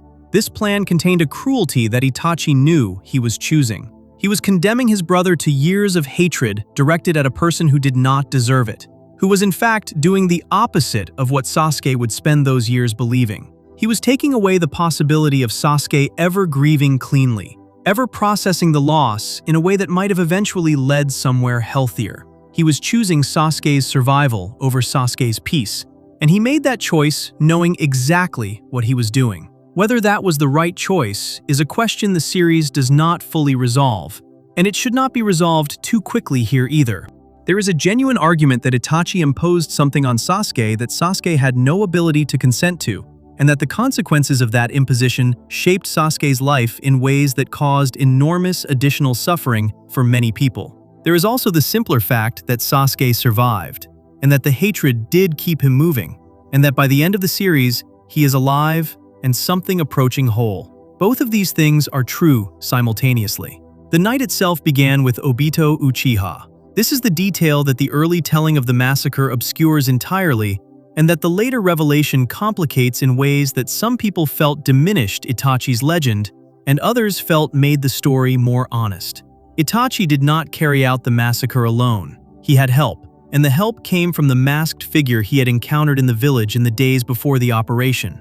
The man presenting himself as Madara Uchiha, who was, in reality, Obito. Itachi struck a deal with him. He would assist in the massacre, specifically handling the members of the clan who would be most difficult for Itachi to face alone, in exchange for leaving Sasuke untouched and sparing the village from further attack. Obito agreed. He had his own reasons, separate from Itachi's, for being willing to participate, and those reasons were rooted in a worldview that had been built on grief and manipulation in ways that will take a later section to fully address. Obito moved through the military section of the compound first. The Konoha military police force, which the Uchiha had historically commanded, and which represented the clan's most combat-ready members, was neutralized by Obito while Itachi handled the civilian population. This division of the work is important because the early version of the story, the one Sasuke was allowed to believe, implied that Itachi had single-handedly defeated every member of one of the most powerful clans in the village in a single night. The reality was more distributed, and more dependent on a collaborator whose own agenda was moving in a very different direction than Itachi's. Itachi entered his parents' home last. He had been dreading this part specifically, in a way that the rest of the night, as terrible as it was, did not produce in the same form. His mother and father were waiting for him. They had understood by that point what was happening. They had heard enough from the rest of the compound to know that the night was going the way it was going, and they had made a decision together about how to meet it. They did not fight their son. Mikoto and Fugaku Uchiha sat in their home and waited for Itachi to come to them, and when he did, they told him they were proud of him. His mother told him she was glad she had been his mother. His father told him there was no need to say anything. They accepted what he had come to do, and they made it as bearable for him as two people in that position could possibly make anything. This is the part of the story that is very difficult to absorb, not because it is surprising, exactly, but because of what it reveals about the people involved. Fugaku was the man who had been planning the coup. He had genuinely believed that what he was doing was necessary for his clan's survival and dignity. He was not wrong about everything. The treatment of the Uchiha had been unjust. The coup was a response to real circumstances, not invented grievances.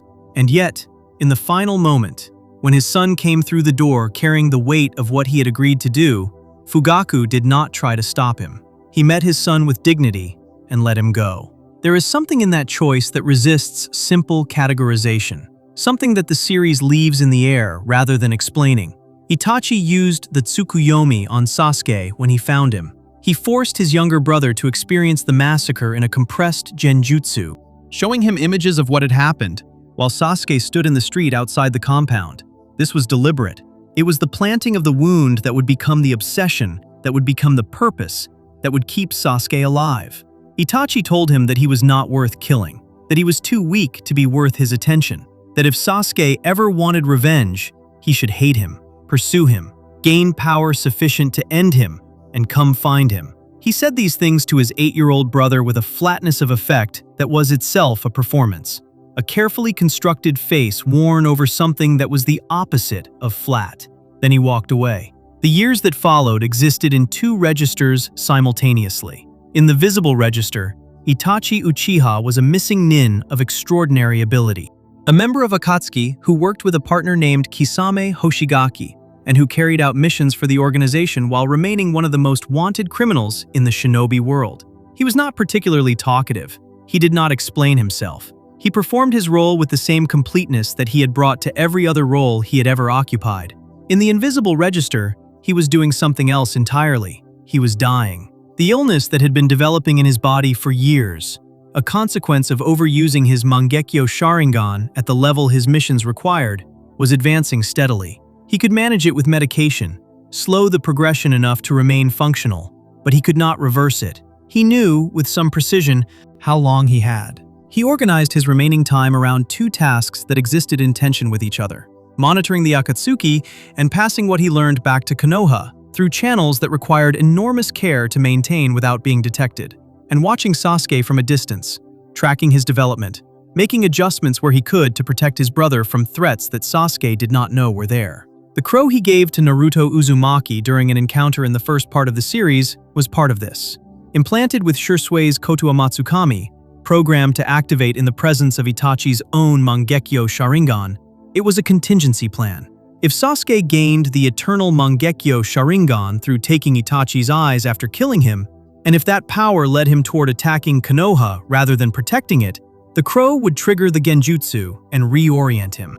Itachi was preparing for the worst outcome even while working to prevent it, building redundancies into a plan that had to survive his own death to function properly. He fought Sasuke eventually because the story he had constructed required him to. They met, and Itachi allowed the battle to run in a direction that pushed Sasuke to his absolute limit, that extracted Orochimaru from Sasuke's body and sealed him away with the Totsuka blade, and that ended with Itachi reaching out and touching his brother's forehead one last time in a gesture that repeated something he had done throughout Sasuke's childhood, a gentle touch, a promise of something. And then he fell. He died with the truth still inside him.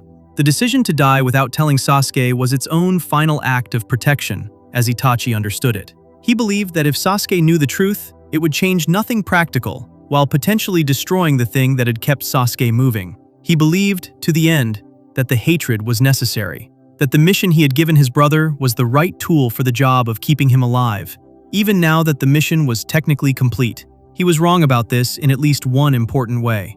The truth came out anyway, through Obito, and when it did, it broke Sasuke in a different direction entirely. The grief and the rage did not go away when the target of them was revealed to be someone who had loved him completely.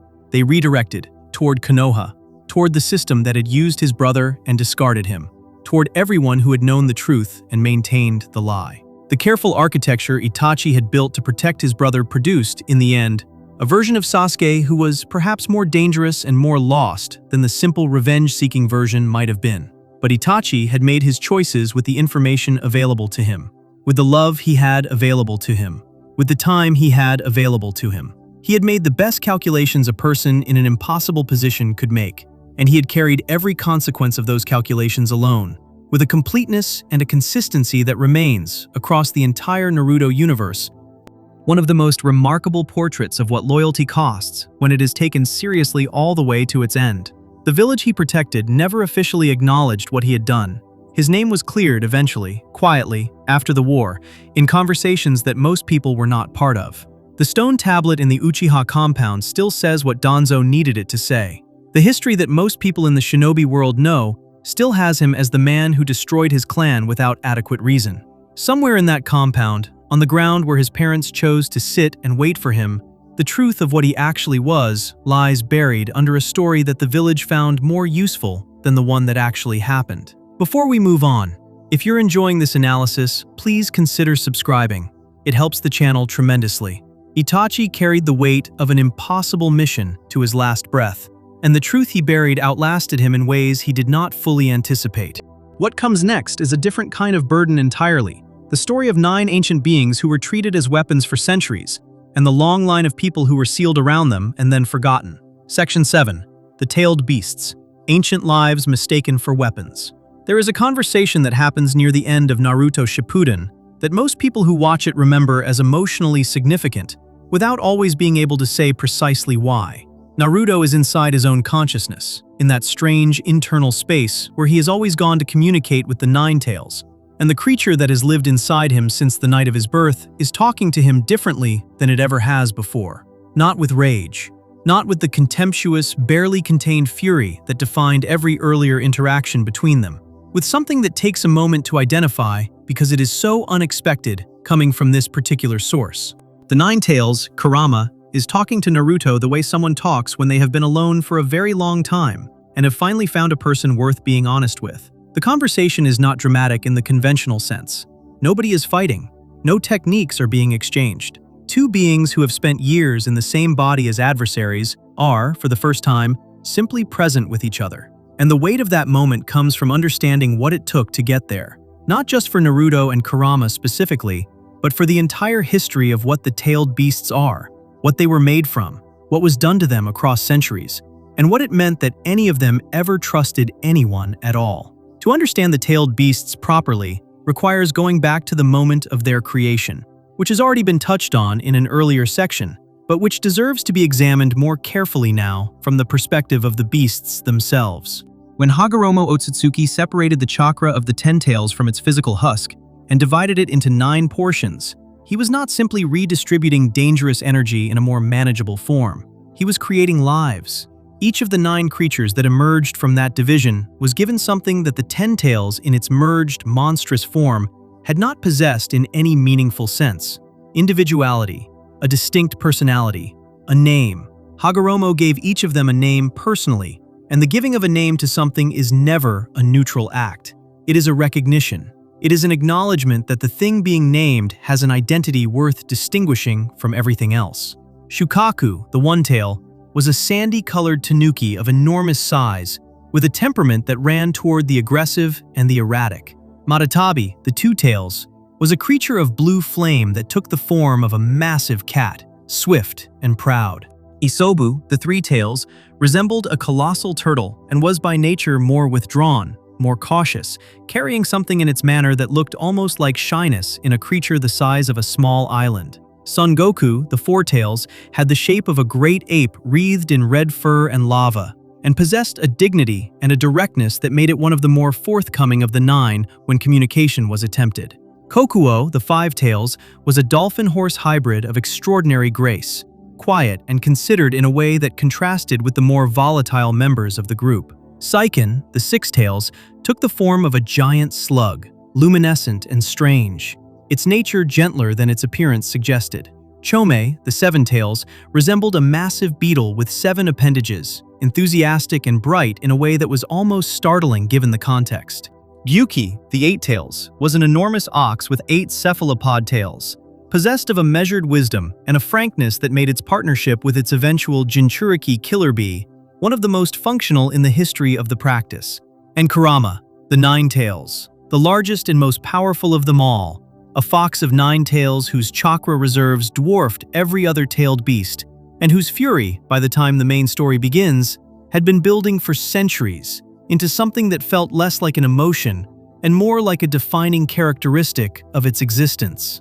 Hagoromo told them, before they dispersed, that they were one, that despite the separation, despite the individual forms they now inhabited, they shared an origin, and they shared a connection that could not be fully severed. He told them that the day would come when someone would appear who understood this, who could see them as what they were, rather than what they could be used for. He asked them to hold on to that, to wait for it. They waited for a very long time, and what they experienced during that waiting was not gentle. The history of the tailed beasts after their creation is a history of capture, containment, exploitation, and fear. From the perspective of the ninja villages that developed over the centuries following Hagoromo's death, the tailed beasts were primarily understood as sources of military power. The chakra they contained was enormous beyond any human comparison. A village that could harness that power, that could find a way to access it in a controlled form, would have a military advantage over every village that could not. This reasoning was not malicious in its origins. The world the hidden villages existed in was genuinely dangerous, genuinely competitive, and genuinely organized around the question of which village could project enough power to deter aggression from its neighbors. The tailed beasts, from that perspective, were simply the largest available source of the resource that military power in the shinobi world ran on. The method that developed for harnessing them was the Jinchuriki system. A human host would be found, and the tailed beast would be sealed inside that person's body using fuinjutsu techniques advanced enough to contain an entity of that scale. The host would then have access, in theory, and with enough training and compatibility, to the beast's chakra. The village would have access, through the host, to a weapon of extraordinary power. The arrangement was presented as a mutual benefit. The beast had a stable home. The host had strength beyond ordinary human limits, the village had security. The reality of what this arrangement meant for the people chosen to be Jinchuriki is one of the darkest threads running through the entire series. Because the villages did not, in practice, treat their Jinchuriki as people who had been entrusted with a great responsibility and deserved corresponding care and support. They treated them as the weapons they had decided the tailed beasts were. A weapon does not need community. A weapon does not need to be loved or understood or integrated into the social fabric of the place it belongs to. A weapon needs to be maintained and controlled and deployed when necessary. Gaara of the Hidden Sand Village is perhaps the most complete portrait the series offers of what this actually produced. He was sealed with Shukaku before he was even born. The seal performed while he was still inside his mother, and the process killed her. He grew up in Sunagakure, knowing that the village feared him, knowing that his father, the Kazekage, had ordered multiple assassination attempts on his own son when it appeared that Gaara's control over Shukaku was insufficient to guarantee the village's safety. He grew up without a single person who was willing to simply be near him without an agenda, without warmth, without the ordinary texture of a childhood. He became, in response to all of this, exactly what the village feared he would become. Not because Shukaku made him violent, because being treated as a monster from birth, being denied every form of connection that makes a person feel like a person, produced someone who had genuinely begun to believe that the only proof of his existence was the suffering he could cause in others. His eventual transformation, the arc that runs from his introduction as an antagonist in the Chunin exams through his encounter with Naruto and the conversation that cracks something open in both of them, is the series' first major argument that the Jinchuriki system was not simply imperfect, but was producing the opposite of what it claimed to want. A village that treated its Jinchuriki as a weapon produced a person who behaved like one, a person who was instead treated as someone whose burden mattered, whose inner life was worth engaging with, whose pain was real and deserved to be acknowledged, had a chance of becoming something different. Naruto himself was that argument made living. Naruto's childhood was not dramatically different from Gaara's in its structural loneliness. The village of Konoha feared the Nine Tails. They feared the child who contained it by extension, and they expressed that fear through avoidance and coldness, and the particular cruelty of adults who make a decision to exclude a child from normal life without ever explaining to the child why. He grew up without parents, without clan, without anyone who looked at him and saw something worth protecting for its own sake rather than for what he represented. The third Hokage tried. Iruka tried, eventually. But the early years of Naruto's life were organized around a loneliness so complete and so ordinary, so woven into the daily texture of being him, that he almost did not recognize it as something unusual. It was simply the weather he lived in. What Naruto had, that Gaara did not have in those early years, was a temperament that bent toward connection rather than away from it. The loneliness did not make him want to push people further away. It made him desperate to pull them closer. He was annoying and loud and relentless in a way that was partly personality and partly the behavior of someone who has learned that being invisible is worse than being disliked. He was also, underneath all of that, genuinely kind in a way that was not strategic or performed. He cared about people in a way that cost him something, that required him to extend himself into discomfort repeatedly, without guarantee of return. This quality is precisely what eventually made the conversation with Kurama possible. Because the Nine Tails was not simply furious by nature. Kurama was furious for reasons that the series takes care to establish once it is ready to give the beast its full interiority. Kurama had been used as a weapon, had been sealed into human bodies against its will, had been extracted from dying hosts, had been treated as a source of chakra, rather than as a being with its own experience of time and loss and captivity. The rage was not irrational. It was the accumulated response of a creature that had spent centuries being handled rather than known. Madara Uchiha had used his Sharingan to exert control over Kurama, had weaponized the beast against Konoha in the battle against Hashirama. Obito had done the same thing on the night of Naruto's birth, using the same ocular technique to rip Kurama free from Kushina and turn it loose on the village. Every time Kurama had been in proximity to an Uchiha with sufficient power, it had been controlled, directed, used as an instrument of someone else's intentions. Every time it had been inside a Jinchuriki, it had been suppressed and sealed, and kept at the farthest possible distance from any form of genuine relationship with the person it was sharing a body with. Mido Uzumaki had been kind to it, in her way, filling herself with the love that she had told Kushina was the only real counter to the beast's hatred. Kushina had maintained the seal with genuine strength and dignity. But neither of them had simply talked to it, had asked it what it was, had treated the conversation as something worth having for its own sake rather than as a containment strategy. Naruto did. Eventually, and not without enormous difficulty, and not without the conversation nearly going catastrophically wrong several times before it found its way to something real. But he did. And when Kurama finally allowed itself to be known rather than simply contained, what emerged was not a monster at all. It was something that had been waiting, with diminishing patience and increasing fury, for someone to show up and see it the way Hagoromo had seen it at the beginning, as a being, as a life, as something with a name that meant something rather than a number that described its power level. The partnership that eventually developed between Naruto and Kurama is the series' fullest answer to the question the Jinchuriki system had been asking wrong for centuries. The question the system asked was, how do we control this power? The question that produced something genuinely different was, how do we understand this being? The difference between those two questions is the difference between the tragedy of Gaara's childhood and the possibility of Gaara's transformation. It is the difference between the centuries of exploitation and the moment in Naruto's consciousness when Kurama, for the first time, simply talked. Killer Bee and Gyuki represented a version of this possibility that existed before Naruto fully realized it.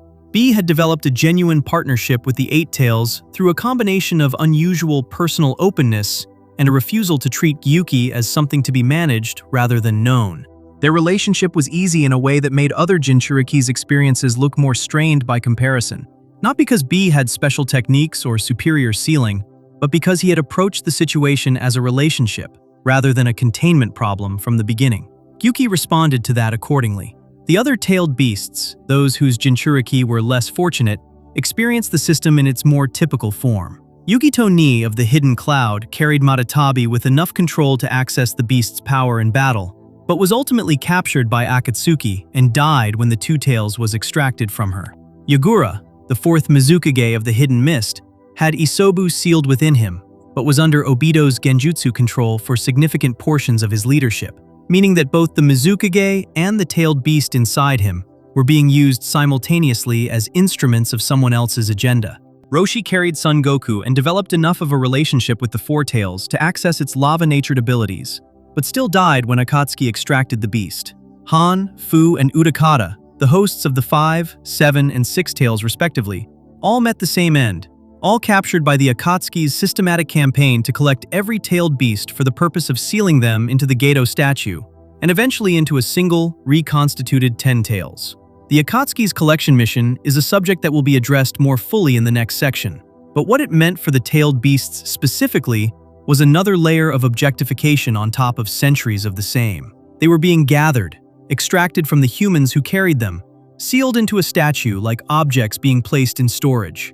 The process killed every Jinchuriki from whom a beast was extracted. The beasts themselves were simply relocated from one form of imprisonment to another, from a living host whose inner life at least had the possibility of developing into something meaningful, to an inert container with no inner life at all. When Naruto eventually made contact with each of the tailed beasts individually, when they each gave him a portion of their chakra and acknowledged him as the person Hagoromo had told them to watch for, the emotional weight of that sequence comes from everything that preceded it. These were not simply powerful creatures lending their energy to the protagonist for a fight. They were ancient beings, each with centuries of experience being treated as a resource, choosing to extend trust to a person who had demonstrated, through the specific quality of his relationship with Kurama, that the possibility Hagoromo had described at the very beginning was real, that someone could see them correctly. That connection was available even to creatures of their scale and history. Kurama's death, in the later Boruto era, hit the audience that had followed the series so hard precisely because of how far the relationship had traveled. From a force of pure destructive fury, sealed behind barriers in a child's body, to a being that fought alongside that same person as something approaching a partner, to an absence that left a specific shape in the world where it had been. The grief of that loss was the grief of a relationship, not a tool breaking, a friend going. That distinction, between a tool and a being worth knowing, is what the entire tailed beast thread of the Naruto universe is quietly arguing for across every arc it touches. The villages built their power on the assumption that the answer was control. The series spent decades making the case that the answer was always something else, something quieter and harder and more patient than control. something that required a person willing to sit in the discomfort of genuine contact with something enormous and frightening and ask, without already knowing the answer, what it actually was. Naruto was that person. It took everything he had to become it. And the fact that the Nine Tails, after centuries of captivity and exploitation and being used as a weapon by people who never thought to ask its name, eventually chose to call him a friend, is one of the most quietly devastating things the series ever produced. Before we move on, if you're enjoying this analysis, please consider subscribing. It helps the channel tremendously. The tailed beasts were ancient lives mistaken for weapons, and it took centuries before anyone thought to simply know them rather than contain them. What comes next is the story of 3 war orphans who tried to build something that would end that kind of suffering forever, and the grief that turned their dream into something the world would spend years trying to survive. Section 8. Nagato and the original Akatsuki. When peace became a weapon. There is a particular kind of idealism that only forms in people who have seen the worst of what the world can do and survived it anyway. Not the idealism of someone who has been protected from hard things. Something that knows exactly how bad it gets, that has stood inside the worst of it and come out the other side still believing, with a stubbornness that looks almost irrational from the outside, that a different world is possible. This kind of idealism is rare. It is also, when it breaks, more dangerous than almost anything else, because the person carrying it does not simply become cynical. They become something organized, something with a plan, something that has decided the only remaining tool is force. Nagato Uzumaki began as the rarer thing. He ended as the more dangerous one. And the distance between those two versions of the same person is one of the most carefully constructed arcs in the entire series. He was born on the outskirts of Amigakure, the village hidden in the rain, during the Second Shinobi World War. Amigakure was not one of the 5 great hidden villages. It was a smaller nation positioned geographically in a way that made it a frequent battlefield for larger powers who fought their wars across its territory without concern for the people living there. Nagato's parents were not ninja. They were ordinary people trying to survive in a country being torn through by active combat. 2 Konoha ninja broke into their home, searching for food, unaware anyone still lived there. His parents attacked to protect their son. The Konoha ninja, believing they were under assault, killed them. Both sides operated on incomplete information. Both sides made the decision that information suggested was correct, and a small boy with pale skin and red hair stood in the remains of his home, understanding for the first time what the world outside it actually was. He wandered. He found 2 other children, Konan and Yahiko, surviving the same way he was. The 3 of them formed the kind of bond that forms between people who have nothing except each other. They did not choose to be family. They simply became it. Jiraiya found them after a battle and stayed longer than he needed to. He taught them to feed themselves, to defend themselves, to understand enough of the ninja arts to survive. He told them something before he left that stayed with all 3 of them, that he believed one of them might find the answer he had spent his own life looking for, the answer to the cycle of violence that kept producing children like them. He meant it. It was not encouragement for its own sake. It was a genuine statement of belief from a man who had seen enough of the world to know what he was looking at. Yahiko took that belief and built something with it. The original Akatsuki was a peace organization, founded in the wreckage of Amigakure with the explicit goal of ending the cycle of conflict that had made all 3 of their childhoods what they were. They gathered followers. They spoke to people in the language of hope. They were, in the truest sense, an idealist project built by people who had every reason not to be idealists, and chose it anyway. Nagato was the group's power. The Rinnegan in his eyes, transplanted by Madara Uchiha when Nagato was a child, without his knowledge or consent, gave him access to abilities that placed him in a category almost entirely separate from ordinary ninja. He put that power in service of Yahiko's vision. Konan held them together in the quieter moments, the emotional center of a group that talked constantly about peace and felt, in the spaces between the talking, the weight of how far the world was from it. Hanzo of the Salamander eventually decided the Akatsuki's growing influence was a threat to his control of Amigakure. He set a trap, coordinating with Danzo's root organization from Konoha, constructing an ambush designed to exploit the one thing about the 3 founders that no technique could protect against: their love for each other. Konan was taken hostage. Nagato was told to kill Yahiko or she would die. There was no third option, no time to plan. The situation had been built specifically to eliminate every other possibility. Yahiko walked forward and impaled himself on the kunai in Nagato's hand. His last words were a continuation of the belief he had always carried, that Nagato was the one, that the world they had tried to build was still possible even now. He believed this completely in the last seconds he was alive. What happened inside Nagato after that resists full description. What is visible is the outside of it. He summoned the demonic statue of the outer path and released a level of destruction that killed nearly everyone present.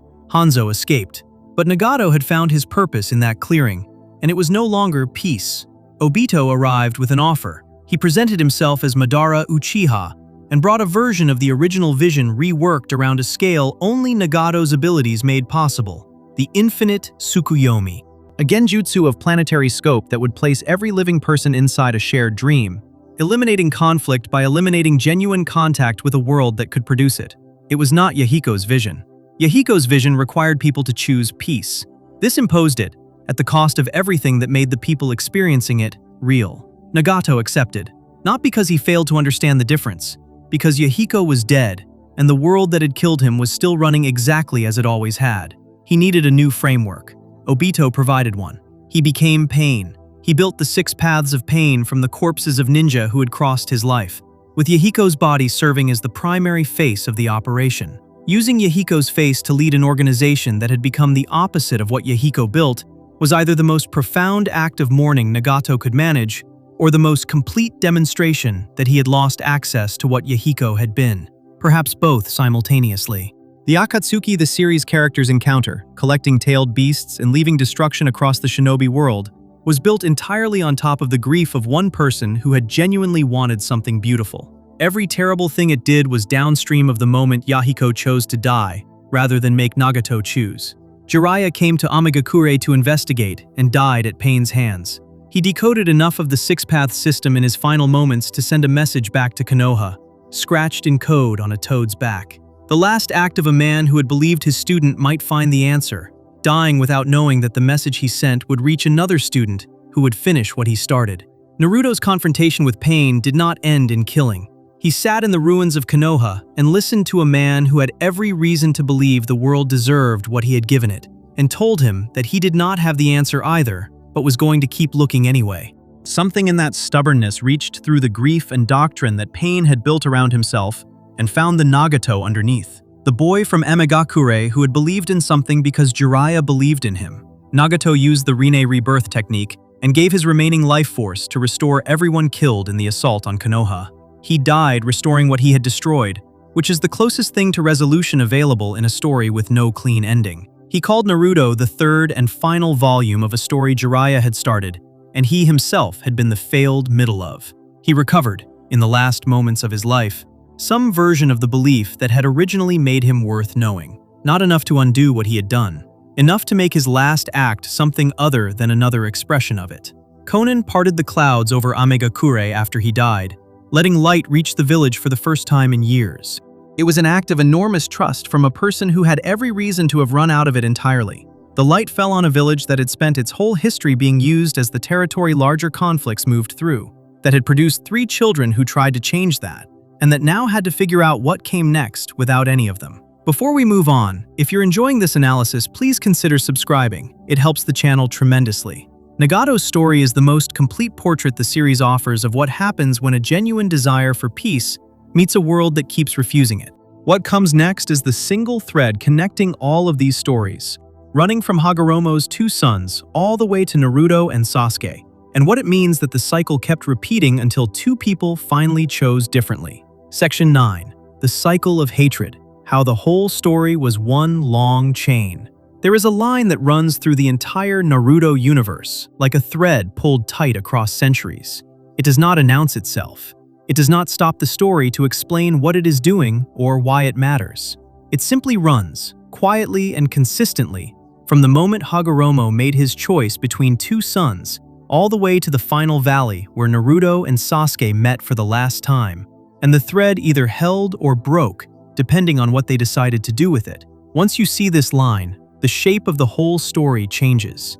It stops being a collection of arcs and villains and power escalations, and becomes something more unified, a single argument running across hundreds of episodes about whether a cycle old enough to feel like nature can be interrupted by a person willing to pay the cost of interrupting it. The cycle began, as most things in this universe do, with Hagoromo. When he chose Asura over Indra, he made a decision that was correct by his own values and devastating in its consequences.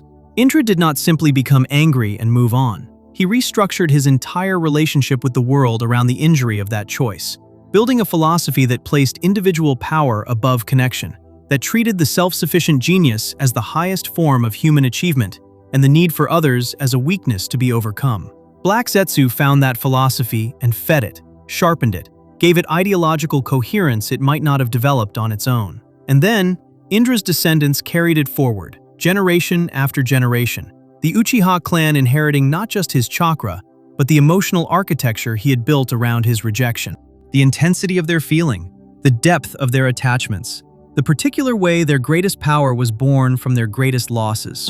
Ashura's descendants, the Senju and through them the Uzumaki, carried something different, a belief that strength was not a solo achievement, that the bonds between people were not liabilities, but the actual source of whatever was worth calling power. Hashirama embodied this so completely that his wood release, the ability unique to him across all of recorded history, is understood by the series to be a physical expression of that philosophy. Life growing from him because he genuinely sustained it in the people around him. These two sets of descendants found each other in every generation and fought, not always physically, sometimes ideologically, sometimes personally, in the specific and painful way that two people who are actually very similar fight, because the similarity is easier to attack than to acknowledge. The pattern repeated with such consistency that it stopped looking like coincidence several cycles in and started looking like something structural, something built into the fabric of the world that Hagoromo had shaped. Madara and Hashirama were the most complete expression of the cycle before Naruto and Sasuke. They had every ingredient, two people of extraordinary ability, descended from opposite branches of the same ancient line, who had genuinely connected as children before the world separated them and asked them to be enemies, who built something together that was supposed to end the pattern and instead became another expression of it when the trust required to sustain it proved to be more than the surrounding institutions could support. Madara leaving Konoha was not simply a political event. It was the cycle reasserting itself through two people who had come closer than almost anyone before them to breaking it. What Madara did after leaving is the cycle's darkest chapter. He spent the remainder of his extraordinarily long life constructing a plan that would end conflict permanently by ending the conditions that made conflict possible. The infinite Tsukuyomi, the dream that would seal every living person inside a shared illusion and remove their access to the real world entirely, was his solution. It was Kaguya's solution, reframed. It was the same answer that every person in this lineage reaches when they have decided that the world cannot be trusted to choose correctly on its own. Take the choice away. Replace the messy, violent, grief-producing reality with something controlled. Something that cannot disappoint because it cannot surprise. Obito Uchiha reached the same conclusion through a different route. He had been, before the war that changed him, someone who carried Asura's values in an Indra descendant's body. He wanted to be Hokage. He believed in his friends. He loved someone. And then the war took Rin, and the specific way it took her, the specific helplessness of that moment, broke the framework that had organized his life and left him available to Madara's ideology in a way he would not have been before. He became the executor of a plan he had not originated, believing he was pursuing something Rin would have wanted, unable to see that what he was actually doing was using her memory as justification for the same control-based answer that everyone in the cycle eventually reaches. Nagato reached it too. His version was built from Yahiko's death rather than Rin's, but the structure was identical. A person who loved someone and believed in something, a world that destroyed the person and invalidated the belief, and a conclusion that the only path to peace was a peace that did not require human beings to keep choosing it. The cycle, examined this way, is not a story about evil people. It is a story about a specific kind of injury, repeated across centuries in different people with different faces and different abilities and different specific losses, always producing the same conclusion. That genuine peace is impossible if it depends on people. That the only reliable peace is imposed peace. That control, not connection, is the answer. Every major antagonist in Naruto believed some version of this. Danzo believed it about security. Orochimaru believed it about knowledge and mortality. Madara believed it at the largest scale, literally planetary. Pain believed it with a theology built around the productive function of suffering. They were not all equally wrong about the diagnosis. The The world of Naruto is genuinely violent. The cycle is genuinely structural. The grief they were all responding to was genuinely real. What they were wrong about was the solution. And the series makes this argument not through a counter-argument delivered in dialogue, but through a person. Naruto was the counter-argument made flesh. He had every reason to reach the same conclusion as every antagonist before him. He grew up with the same foundational injury, the early childhood loneliness and exclusion, and the sense of being defined by something he had not chosen, that produced Gaara's violence and Nagato's theology and Obito's surrender. The difference was not that he was protected from the injury, he absorbed it completely. The difference was what he did with it. He moved toward people rather than away from them. He extended trust that had not been earned rather than withdrawing trust that had been broken. He refused, with a stubbornness that looked like stupidity to almost everyone watching, to accept that the injury was the final word on what was possible. Sasuke was the other half of this. He was Indra's most recent inheritor, which meant he carried the specific emotional architecture of someone whose relationship to loss produced power, and whose instinct, when betrayed, was to become self-sufficient to a degree that foreclosed connection entirely. His arc across the series is the arc of someone being slowly asked to consider whether the Indra framework, the one built on individual power and the rejection of dependence, was actually serving him or simply protecting him from the risk of being hurt again. The answer the series gives is careful and does not arrive quickly. Sasuke does not simply decide to be different. He moves through every logical conclusion of the Indra philosophy, follows it all the way to its endpoint, and finds that the endpoint is somewhere he does not actually want to be. Their final battle at the Valley of the End, the same location where Hashirama and Madara had met a generation before, was the cycle's last attempt to resolve itself through force. Everything in the pattern pointed toward one of them dying. That was how the cycle had always worked. One side prevailed. The wound remained. The next generation inherited it and the fighting continued. Neither of them died. They fought until they could not continue, and then they talked, broken and exhausted, in the same place where the cycle had expressed itself for centuries. And something in that conversation, in the specific stubbornness of Naruto's refusal to write Sasuke off and the specific exhaustion of Sasuke's resistance to being known, finally changed the direction of something that had been moving the same way for a very long time. It was not a perfect ending to the cycle. The world the series leaves behind still has conflict in it. The structural conditions that produced the cycle did not disappear because two people chose differently in a valley. But the thread that had been pulled tight across centuries finally had some slack in it. And that slack was the result of two people who inherited the oldest argument in their world's history and declined, at the last possible moment, to finish it the way it had always been finished before. Before we move on, if you're enjoying this analysis, please consider subscribing. It helps the channel tremendously. The cycle that began with two brothers and ran through every generation finally found two people willing to pay the cost of interrupting it. What comes next is what all of this lore was always quietly saying underneath the battles and the bloodlines. The hidden heart of what Naruto was actually about from the beginning. Section 10. What the lore was always saying. The hidden heart of Naruto. There is something that happens when you watch Naruto as a child and then return to it as an adult. The surface experience is familiar. The characters are the same. The music is the same. The broad strokes of what happens to whom and in what order have not changed. But the thing underneath the surface, the thing the show was always doing beneath the action and the tournaments and the power escalations, reads completely differently once you have accumulated enough of your own history to recognize what you are looking at. The show was not hiding this layer. It was simply patient about it. It built the lore and the world and the characters and trusted that the underneath would become visible when the person watching was ready to see it. And what is underneath, when you finally look directly at it, is not a story about ninja at all. It is a story about loneliness, about what loneliness does to people over time, about the specific and devastating ways that human beings respond when they are isolated from genuine connection, and about what it takes, personally and at enormous cost, to interrupt that response before it becomes permanent. This is not a reading imposed on the text from outside. It is what the text is made of, at every level, from the largest structural choices down to the smallest character details. Masashi Kishimoto has spoken in various interviews about his intention to write a story centered on the experience of loneliness and the desire for recognition. And that intention is visible everywhere once you know to look for it. But the lore does something more specific than simply depicting loneliness as a theme.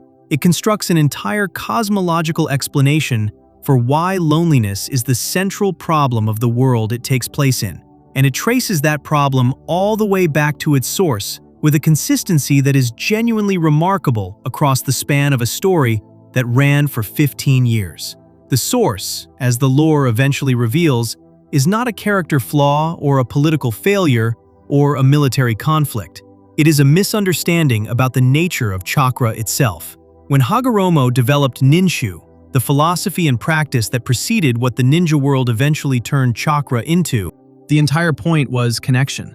Chakra was understood by Hagoromo as a bridge, a means by which people could share their spiritual energy, could feel what others felt, could close the gap between individual experience and collective understanding that he believed was the root cause of all conflict. The inability to fully know another person, to feel their reality from the inside rather than observing it from the outside, was what made violence feel justified.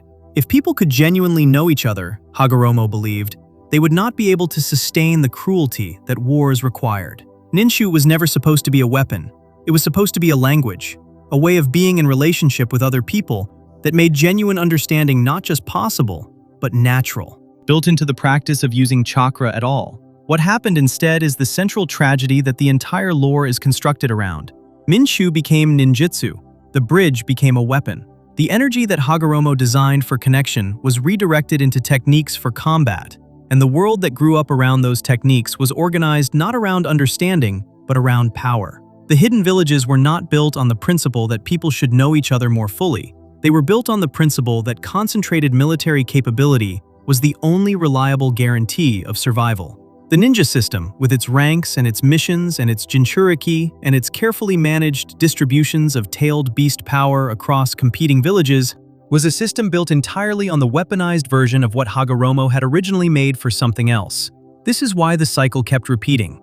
Not because people are inherently violent or because peace is genuinely impossible, because the tool that was supposed to enable connection had been converted into the primary instrument of disconnection, and the world built around that conversion kept producing the same injury in every generation, the injury of isolation, of being defined by your power rather than known for your personhood, of living in a system that needed you to be a weapon and had very little infrastructure for supporting you as anything else. Every major character in Naruto is a portrait of what this does to a person. The variety of the portraits is part of what makes the series so dense and so emotionally rich, because the injury expresses itself differently depending on the specific person absorbing it. Gaara becomes violence, Nagato becomes theology, Obito becomes surrender, Madara becomes the ultimate expression of control as the only reliable substitute for trust. Sasuke becomes self-sufficiency so complete that it starts to look like self-erasure. Each of these is a different answer to the same question, which is, what do you do when the world has made clear that genuine connection is not available to you, and that the energy you were born with is valued primarily as a military resource? Naruto's answer to that question is the series' argument, and it is important to be precise about what that argument actually is, because it is sometimes misread as simple optimism, as a belief that love conquers all in a way that does not cost anything. The series is not making that argument. Naruto's answer costs him enormously. It costs him his childhood, his safety, his body, people he loves, years of his life. The series does not pretend that choosing connection over isolation in a world organized around the opposite is easy or cheap or without consequence. It shows, in considerable detail, exactly what it costs. And it argues that the cost is worth paying not because the outcome is guaranteed, but because the alternative, the various forms of controlled disconnection that every antagonist eventually arrives at, produces something worse. Something that looks like safety and functions like a cage. The proof the series offers for this argument is cumulative rather than singular. It is not one scene or one speech or one dramatic moment of conversion. It is the accumulated weight of every relationship in the story that deepens rather than contracts under pressure. Naruto and Sasuke, who should by every structural logic of the cycle they inherited have ended each other, choosing instead to survive their final battle together and carry the consequences of that choice forward. Naruto and Kurama, who spent years in the same body as adversaries and arrived, through the specific patience of one person who refused to treat the other as simply a threat, at something that functioned like friendship. Gaara, who was produced by one of the most complete portraits of early childhood isolation the series offers, being transformed not by being given power, but by being seen for the first time by someone who recognized the specific shape of his loneliness because it was also his own. These transformations are not presented as easy or fast. The series is careful about this. Gaara's change does not happen in a single conversation. It happens in a fight that leaves both participants broken, followed by a conversation, followed by years of Gaara choosing differently in every subsequent situation he encounters. The change is real, but it is also work, ongoing and unremarkable in its daily expression, requiring the same choice to be made repeatedly rather than once in a dramatic moment and then sustained automatically. The series understands that this is how actual change works, which is part of why it resonates with people who have lived long enough to know what change actually requires. The lore supports all of this in a way that is easy to miss if the lore is experienced only as world building, as background information about how the universe functions mechanically. The history of the Otsutsuki clan, the story of Kaguya eating the fruit and becoming the Ten Tails and then being sealed by her own sons, is not just origin mythology. It is the series' first and largest portrait of what happens when power is taken rather than shared. When the response to a world that feels threatening is to absorb everything rather than to risk genuine relationship with it. Kaguya chose isolation at the scale of a planet. She decided that the safest version of the world was one where everything was inside her, controlled by her, unable to surprise or threaten or disappoint her. The result was the Ten Tails. The result was centuries of downstream suffering. The result was every war and every massacre and every lonely child in every hidden village, tracing an unbroken line back to the moment a woman who had been hurt by the world decided the solution was to consume it. Hagoromo's response to his mother was not simply to defeat her. It was to try to build the opposite of what she had built, to create a system of connection rather than consumption, to distribute the power she had concentrated and give it back to the world in a form that could be shared. He did not fully succeed. Ninshu became ninjutsu almost immediately. The distribution of chakra enabled conflict as readily as it enabled connection, perhaps more readily, because connection is harder and slower and more vulnerable than conflict. And the world he was releasing chakra into was not set up to support the patience that genuine connection requires. But the intention was real, and the series treats it as significant that the intention existed, that at the very beginning of everything, someone was trying to build a bridge rather than a weapon. Naruto inherits that intention in a way that is partly genetic and partly something more mysterious. He is Asura's most recent reincarnation. He carries Uzumaki blood. He was born the son of the fourth Hokage and a woman whose clan had devoted its entire civilization to the art of containing rather than destroying. The specific combination of what he was born with, biologically and spiritually, points toward the role the story needs him to fill. But the series is careful not to make his significance purely hereditary, because that would undercut the argument it is trying to make. If Naruto succeeds because of who his parents were and which ancient soul he is carrying, then the story is about lineage rather than choice. And the story is not about lineage. It is about what a person decides to do with the specific injury they have been given, and whether they can find, inside that injury, something that connects them to other people, rather than separating them further. The loneliness of Naruto's childhood is therefore not simply a backstory detail. It is the source material for his ability to recognize the same loneliness in everyone he encounters. He does not understand Gaara abstractly, as someone who has been told that Gaara had a difficult childhood. He understands him from the inside, because the shape of the isolation is identical. He does not talk to Nagato from a position of moral superiority, as someone who has figured out the correct answer and is delivering it to someone who got it wrong. He talks to him as someone who is still working it out himself, who does not have a solution, but refuses to accept that no solution exists. The conversations that change people in this series are not lectures, they are recognitions. One person seeing another clearly enough that the other person feels, perhaps for the first time, genuinely known. This is Hagoromo's Ninshu, expressed in a form the world he built never quite managed to sustain. Not a technique, a practice of attention, of showing up to another person's reality with enough presence and enough willingness to be affected by what you find there that something passes between you that could not pass any other way. Naruto does not do this because he is powerful. He is powerful because he does this. The series inverts the logic of the world it takes place in, where power produces influence, and argues instead that genuine attention to other people is the deepest form of power available, the one that produces changes that force cannot. The hidden lore of Naruto is therefore not primarily the Otsutsuki clan or the Sage of Six Paths, or the infinite Tsukuyomi. or the reincarnation cycle of Indra and Asura. Though all of those things are real and significant, and worth the time it takes to understand them, the hidden lore is the argument those things are being used to make, that the world was broken at the beginning by a choice to consume rather than connect, that every subsequent generation inherited a version of that breakage and expressed it in the specific form their circumstances allowed, that the system built to manage the breakage reproduced it instead, generation after generation, with remarkable consistency, and that the only thing capable of actually interrupting the cycle was not a more powerful technique or a more comprehensive political arrangement or a dream large enough to contain everyone, but a single person willing to be genuinely present to another person's suffering without flinching away from it, or trying to control it, or using it as evidence for a conclusion already reached. The red swirl on the uniforms of Konoha's ninja is a tribute to a clan that was destroyed. The headbands worn by every ninja in the hidden villages are markers of institutional affiliation, of which military apparatus a person belongs to. The rankings from academy student to Kage are a hierarchy built on the weaponized version of what Hagoromo made for something else. All of this is real, and all of it matters, and all of it is worth knowing. But underneath all of it, running through the whole story from the alien who ate a forbidden fruit to the boy who became Hokage after a childhood of eating alone, is something simpler and more durable than any of it. The insistence that people are worth knowing, that the effort required to know them is not wasted even when it costs everything, that the world, despite every piece of evidence it has produced across centuries of organized violence and institutional betrayal and inherited grief, is not finished yet, that the cycle can be interrupted, that the interruption is possible, that it is worth trying.